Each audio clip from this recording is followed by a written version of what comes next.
नमस्कार, मैं अनुराग और आप देख रहे हैं जर्नलिस्ट कैफे का डिजिटल प्लेटफॉर्म। उत्तर प्रदेश में पिछले 4 साल से 69,000 शिक्षक भर्ती मामले में चल रहे विवाद को लेकर आज सुप्रीम कोर्ट ने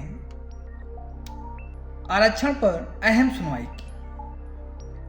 आज सुनवाई करते हुए सुप्रीम कोर्ट ने हाई कोर्ट के उस आदेश को रद्द कर दिया है जिसमें हाई कोर्ट ने दोबारा मेरिट लिस्ट बनाए जाने का आदेश दिया था। सुप्रीम कोर्ट ने कहा कि जब तक मैं इस आदेश को पूरा नहीं पढ़ लेता हूं तब तक हाई कोर्ट के आदेश पर रोक जारी रहेगी।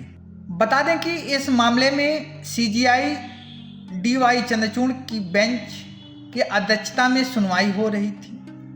उन्होंने हाई कोर्ट के आदेश पर रोक लगा दी है और साथ ही अगली सुनवाई 23 सितंबर निर्धारित की है और उन्होंने कहा कि हमें उस आदेश को पढ़ने के लिए कुछ समय चाहिए, इसलिए इस मामले की अगली सुनवाई 23 सितंबर को होगी। बता दें कि सुप्रीम कोर्ट ने दोनों ही पक्षों को लिखित दलीलें पेश करने के लिए कहा है। सरकार ने प्रदेश की योगी सरकार के साथ साथ मुख्य विपक्षकर्ता यानी छात्रों की याचिकाओं को लेकर भी कोर्ट ने लिखित दलीलें पेश करने को कहा है और साथ ही कहा है कि उन्हें पढ़ने के लिए हाई कोर्ट के आदेश का कुछ समय चाहिए, इसके बाद वह आदेश आपको सुना दिया जाएगा।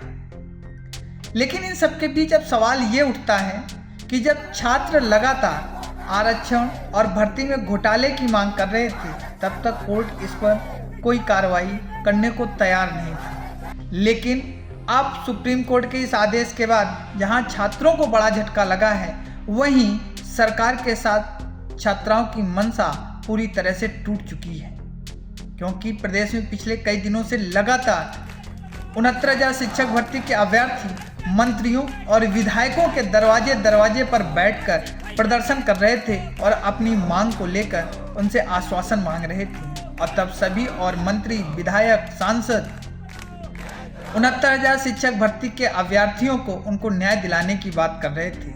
लेकिन अभ्यर्थियों को जिस बात का डर था आखिर हुआ वही। अभ्यर्थी लगातार कह रहे थे कि अगर 3 महीने के अंदर 69,000 भर्ती की प्रक्रिया पूरी हो सकती थी तो 25 दिन में नई मेरिट सूची बन सकती थी, लेकिन सरकार को ये भर्ती नहीं करनी थी और उसे किसी बहाने इसे सुप्रीम कोर्ट ले जाना था और आखिर हुआ भी वही। सरकार की मंशा सामने दिख गई। अब अभ्यर्थियों के साथ उन शिक्षकों पर भी संकट है कि जो पिछले 4 साल से प्रदेश में शिक्षक बनकर नौकरी कर रहे थे। अब कहा जा रहा है ऐसे में क्या होगा, अगर नौकरी जाएगी तो उसका वो भुगतान कहाँ से करेंगे, क्योंकि नौकरी के सहारे कई शिक्षकों ने तो जमीनें ले ली, लोन ले लिया, घर बनवा लिया, 4 पहिए गाड़ी ले ली, लेकिन होगा क्या। इतना ही नहीं, कोर्ट ने सुनवाई के दौरान यह भी कहा कि अगर कोई भी व्यक्ति या छात्र सामान्य कैटेगरी के वर्ग के बराबर छात्र के अंक प्राप्त कर लेता है तो वह जनरल श्रेणी से ही प्रवेश ले सकता है। उसमें कोई दोष नहीं है, क्योंकि उसने जनरल श्रेणी के छात्र के बराबर अंक हासिल किया है और वह सामान्य व्यक्ति हो गया है।